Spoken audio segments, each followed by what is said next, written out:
ఓం నమ శివాయ.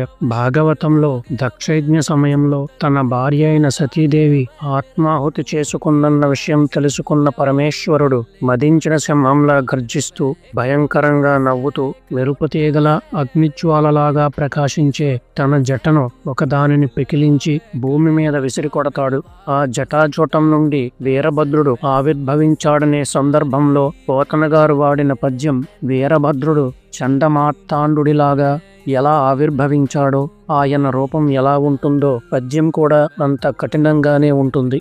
అదేంటో చదువుదాం.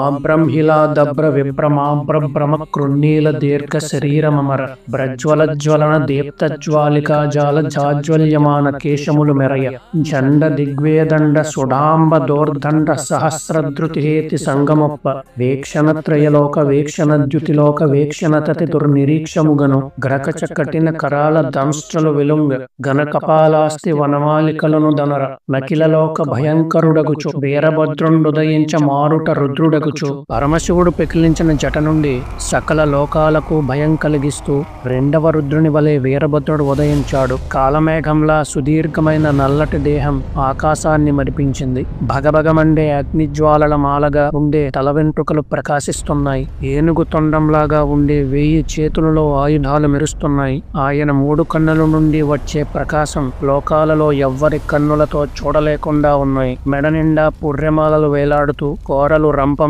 కఠినంగా కర్కశంగా భయంకరంగా ఉన్నాయి. అంతటి భయంకరాకారంతో ఆవిర్భవించి శివుని ముందు తల వంచి తన 1000 చేతులతో నమస్కారం చేసి ఆజ్ఞ ఇవ్వండి మహాదేవ అని శివుని ముందు నిలబడ్డాడని పోతనగారు పద్యాన్ని అంత గొప్పగా రాశారు. ఈ పద్యం ద్వారానే వీరభద్రుడు ఎలా ఉంటాడో ఊహించుకోవచ్చు.